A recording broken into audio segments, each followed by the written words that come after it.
Salut à tous, on se retrouve ce soir pour l'épisode 2781 de l'After Zap Image. On commence directement avec la presse ivoirienne, pas du tout tendre avec les éléphants suite à la débâcle contre la Guinée équatoriale hier. Je l'ai dit, ce 4-0 qu'ils ont pris devant leur public. Donc la presse ivoirienne, les gars, les a totalement dézingués. Donc Super Sport, c'est un journal du côté de la Côte d'Ivoire. Donc les éléphants jettent la honte sur la Côte d'Ivoire. Gasset dehors. Donc Gasset, c'est le coach de l'équipe en gros. Voilà, pour lui, en gros, ils veulent que ça soit fini, que ce soit plus le coach de l'équipe. Tu as l'Inter aussi, donc c'est un journal également ivoirien. Éléphant, la grande humiliation. Ils ont mis ce mot humiliation en gros et en orange vraiment pour que ça sorte. Voilà, parce que c'est vrai que c'est une humiliation, c'est une débâcle totale. La une journal Fraternité matin, éléphant, la débâcle ou par exemple, il y a le mandat, soirée cauchemardesque hier à Mbembe. Donc voilà, par rapport à cette triste soirée, comme j'ai dit les gars, la Côte d'Ivoire est quasiment éliminée de cette CAN. Bon, il faut attendre les derniers matchs pour voir s'ils finiront meilleur troisième ou non. Donc voilà. On continue toujours avec la CAN et c'est officiel, la CAF lance une enquête contre la Fédération Royale Marocaine de Football, la Fédération Congolaise de Football. Donc avant-hier, donc il y a le match entre le Maroc et la RDC.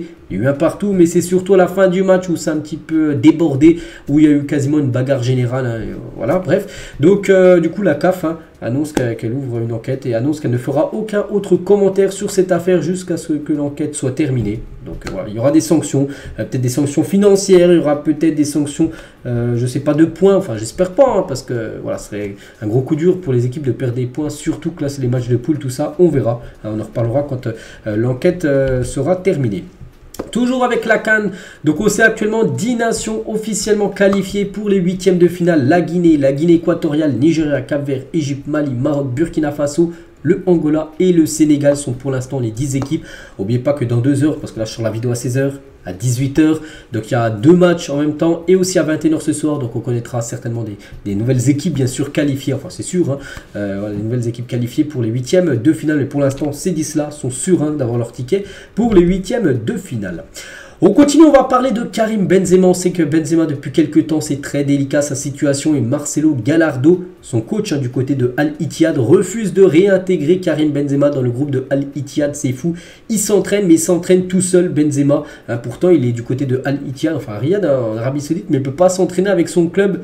Parce que le coach ne veut pas de lui, il ne veut pas que le joueur prenne part aux entraînements de son équipe alors que Benzema poursuit sa préparation seul à Jeddah, donc tout seul de son côté, bon, avec un préparateur physique. Mais c'est fou quand même ce qui se passe avec Benzema. Quand on pense il y a 1 an et demi les gars, il remportait le ballon d'or, il était au sommet de sa carrière. Quand il remporte le ballon d'or, c'était au sommet, t'es au prime de ta carrière. Puis là qu'on voit 1 an et demi après, il peut même plus s'entraîner. C'est très dur quand même pour un joueur du niveau de Benzema. On lui souhaite bien sûr bonne chance, que ce soit en Arabie Saoudite ou ailleurs, parce qu'on sait qu'il pourrait peut-être quitter cette équipe. Quelques infos mercato, donc accord Rennes-Clermont pour un transfert de 11 millions d'euros plus 2 millions de bonus pour Alidou Seydou. Donc tout va s'accélérer avec l'élimination très probable du Ghana de la CAN. On sait que le Ghana, hier... même si mathématiquement c'est pas encore fini, on sait que voilà, c'est 2 partout qu'ils ont fait hier, c'est une catastrophe pour eux. Donc du coup ça pourrait accélérer le transfert de Alidou Seydou qui pourrait quitter Clermont en direction l'équipe de Rennes.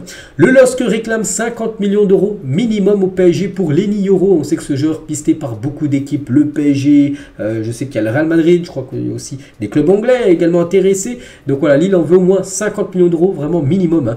Paris fait tout pour séduire l'entourage du jeune défenseur lillois et le PSG aimerait l'avoir dès ce mercato hivernal. N'oubliez pas qu'on est le 23 aujourd'hui, donc c'est la semaine prochaine, donc là on est mardi, donc c'est mercredi prochain minuit, la fermeture du mercato pour 2024, enfin hivernal bien sûr. Montpellier ne souhaite pas vendre Maxime Estève cet hiver. Pour rappel, Burnley était intéressé par le défenseur de Montpellier, ils ont même fait une offre Burnley, mais voilà, Montpellier n'a pas voulu lâcher bien sûr, il ne veut pas lâcher son défenseur. Lille en quête d'un attaquant s'intéresse à Petar Musa de Benfica. Donc Chouba Pouma et Bozenic, un joueur de Boavista, sont aussi ciblés du côté du LOSC pour peut-être une arrivée là sur ce mercato hivernal. Les autres infos mercato, parce qu'il y en a aussi quelques-unes, donc le Bayern est toujours intéressé par Nordi Mukele. De toute façon on le sait, le Bayern veut un défenseur droit. Il y a eu pas mal de noms qui ont été divulgués comme Mukele, comme Sacha Boey, comme Trippier, comme Jonathan Klose. Mais voilà, Mukiele est toujours tout en haut de la liste des joueurs que le Bayern va le recruter pour ce poste de latéral droit. Donc on verra si ça va se faire ou non. J'ai dit, il reste à peu près une semaine de mercato. L'Olympique de Marseille, le FC Nantes se rapproche d'un accord pour le transfert de Quentin Merlin pour environ 12 millions d'euros. Donc lui, il devrait débarquer du côté de l'OM à 12 millions d'euros. C'est quand même une belle somme que pourra récupérer l'équipe du FC Nantes. La Real Sociedad suite à la blessure de Munoz. Donc Munoz, les gars, c'est un joueur important de l'équipe de la Real Sociedad. Donc là, c'est un coup dur aussi pour la Real Sociedad avant d'affronter le PSG dans à peu près 3 semaines. Il y a la Ligue des Champions et il ne sera pas là, Munoz. Et du coup, ils auraient recruté Ravi Galan de l'Atlético en prêt jusqu'à la fin de saison pour remplacer Munoz qui est blessé pour le reste de la saison. L'OM explore la piste Angelino du Galatasaray, prêté par le RB Leipzig pour renforcer son poste de latéral gauche parce qu'on a parlé de ce joueur, mais si c'est pas possible, parce que pour l'instant c'est que des rumeurs, Angelino pourrait être une option. Un très bon joueur, les gars, pour moi, un joueur tellement sous-coté. C'est un joueur qui évolue aussi il y a quelques années du côté de Manchester City. L'AC Milan a pris contact avec Tosin Adarabioyo, qui est en fin de contrat à la fin de la saison. Et du coup, l'AC Milan se dit, il lui reste 5 mois de contrat, on va essayer de le recruter là, ou peut-être l'été prochain, il pourra arriver gratuitement du côté de l'Italie.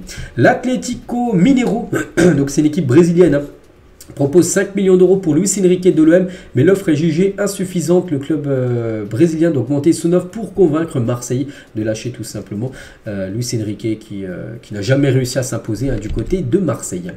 On continue, on va parler de Brigitte Macron, donc la femme d'Emmanuel Macron, le président de la France.